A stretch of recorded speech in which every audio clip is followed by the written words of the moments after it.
आदाबर से नाजरीन, आप देख रहे हैं एनए न्यूज़ और मेरा नाम है खालिद अली। आइए एक नज़र डालते हैं खबरों पर। నిన్న కొడుంగల్లోని నేషనల్ హైవే రోడ్ యొక్క నేషనల్ హైవే రోడ్ వెడల్పు వద్ద Telangana minority corporation chairman Shri Obedulla Kotwal గారు, తెలంగాణ వాక్ఫ్ బోర్డు చైర్మన్ శ్రీ అజ్మతుల్లా హుస్సేన్ ఈ రోజు ఈ సంఘటనను సందర్శించారు. वक्फ बोर्ड चेयरमैन साहब को सीएम साहब के हिदायत पर जैसो हम लोग यहाँ पर पहुँचे हैं।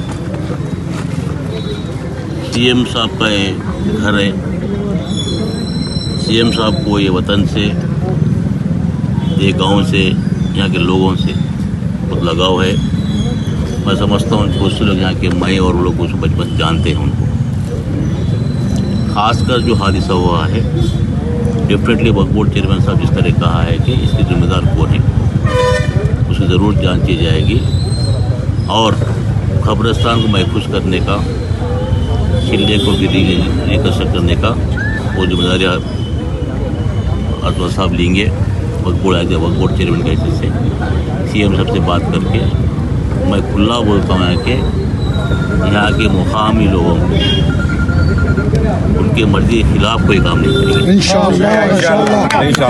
बहुत शुक्रिया साहब। उनको मनवा के उनकी मर्जी से किस तरह इसको किया जाए उस हिसाब से करेंगे इंशाअल्लाह। अपने एक शरीयत भी है, शरीयत क्या बोलती है, हमें हकीकत क्या है, सरकार जैसो ज़रूरत के लिए जो रोड बना रहे हैं उसकी क्या मसले हैं, ये सब जैसो 300 में सोच समझ कर जैसो शरीयत के हिसाब से अपन आगे बढ़ेंगे।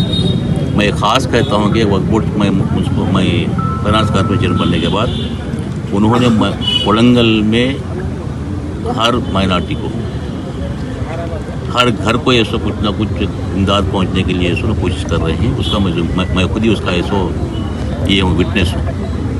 मैंने समझता कि उन्होंने सोच भी नहीं सकते कि उन्होंने उनको ख्याल भी नहीं आता कि ऐसा हादसा हो या किसी मुसलमान को नुकसान हो या फिर खादिम कब्रिस्तान ख़राब हो, वो सोच भी नहीं सकते।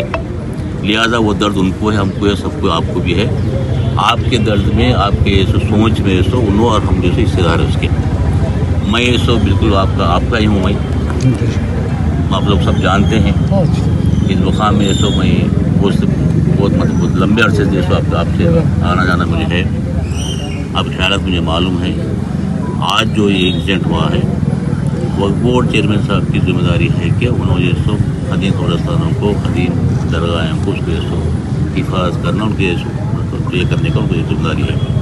उन्होंने पूरे ऐसे इरादे से यहाँ पर पहुँचे हैं और सीएम साहब के साथ जैसो बातचीत करेंगे। बातचीत करके जैसा यहाँ के मुकामी लोग चाहते हैं, या जामे मस्जिद कमेटी हो या कब्रिस्तान कमेटी हो और यूथ हो, कोई भी हो, सबको जैसो इकट्ठा कर उनका जो ख्याल रहेंगे उसी तरह आगे बढ़ने के लिए हम लोग कोशिश करेंगे। सेकंड में एक बात कहता हूँ कि एक कोडंगल मुकाम ऐसा जैसे मुकाम है कम्बन पुराने ममना डिस्ट्रिक्ट में, बड़ी तारीख है। यहाँ पर हमारे बुज़ुर्गों ने यहाँ पर क़यादत करके इसको नुमाइंदगी कर यहाँ पर म्यूनसिपल चेयरमैन बने हैं, बड़े बड़े ओहदे यहाँ से हासिल करे हैं। यहाँ लीडरशिप पूरी है। यहाँ कभी जैसो आज तक क्रिमिनल का जैसो बात ही नहीं की। जब से मैं देखता हूँ, जब मैं सोच आई है, जब सियासत में हूँ, ऐसा जहन किसी का यहाँ पर नहीं है। कुछ लोग हो सकता है कुछ पैदा करने की कोशिश करते होंगे। मैं नौजवानों से अपील करता हूँ कि किसी के बहकावे मत आइए, जल्दबाजी में किसी के बारे नारेबाजी मत कीजिए। हम लोग जिम्मेदार है, हम लोग सरकार की हिस्सा है। सरकार की आज कायद जो है हमारे जो चीफ मिनिस्टर है वो हमारे है, इस मकाम के है, उनकी जिम्मेदारी है, हमारी जिम्मेदारी है। ज़रूर जैसो आप लोगों को इंसाफ मिलेगा। मतलब आपको ये मसला की जमात का किसी का नहीं है, ये बात कौम की है। लिहाजा कौम के हक़ में जैसो सबकी आपसी में जो बात होगी, सबकी जो मर्जी होगी, साथ ही साथ शरीयत क्या बोलेगा, शरीयत के साथ साथ जैसो ज़रूरियात गवर्नमेंट के रोड्स का क्या मसला है, उसको सोच समझ कर जैसो आगे बढ़ेंगे। ये थे आज की खबरें और आप दीजिए खालिद अली को इजाज़त और आप देखते रहिए एनए न्यूज़।